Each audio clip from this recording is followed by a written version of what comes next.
கொங்கு மண்டலமே எதிர்பார்த்து காத்திருந்த மாபெரும் கொங்கு உணவு திருவிழா மற்றும் திருமண கண்காட்சி கோவை கொடிசியா வளாகத்தில் கோலாகலமாக துவங்கியது. தமிழ்நாடு கேட்டரர்ஸ் சங்க சார்பில் கோவை கொடிசியா மைதானத்தில் கொங்கு திருமண உணவு திருவிழா மற்றும் கண்காட்சி 2024 எனும் பிரமாண்ட உணவு திருவிழா நடைபெற்றது. இந்த திருமண உணவு திருவிழாவில் தமிழகம் முழுவதும் இருந்து சுமார் 1000க்கும் மேற்பட்ட சமையல் கலைஞர்கள் கலந்து கொண்டு சுமார் 400க்கும் அதிகமான பல வகையிலான உணவு வகைகளை சமைத்து வழங்கினர்.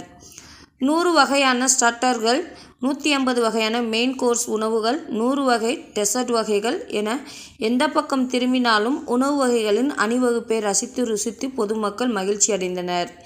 இதனைத் தொடர்ந்து தமிழ்நாடு கேட்டரர்ஸ் சங்க தலைவர் மாதம்பட்டி நாகராஜ் விழா மேடையில் கூறியதாவது: கோவை கொடிசியா வளாகத்தில் நடைபெறும் இந்த உணவு திருவிழா நிகழ்ச்சியில் வழங்கப்படும் அனைத்து உணவுகளையும் உண்டு மகிழும் வகையில் இந்த விழா நடைபெற்று வருகின்றது.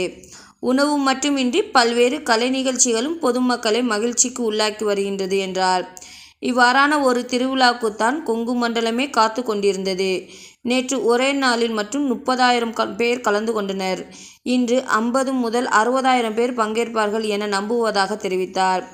முன்னதாக இந்த திருமண உணவு திருவிழா கோவை மாவட்ட ஆட்சியர் கிராந்திகுமார் பாடி, காவல் ஆணையர் பாலகிருஷ்ணன், மாநகராட்சி ஆணையர் சிவகுரு பிரபாகரன், ஆரோமா குழு தலைவர் பொன்னுசாமி, சக்தி மசாலா துரைசாமி, GRP குழுமங்களின் தலைவர் பாலசுப்ரமணியம் உள்ளிட்டோர் கலந்து கொண்டு உணவு திருவிழாவை துவக்கி வைத்தனர் என்பது குறிப்பிடத்தக்கது.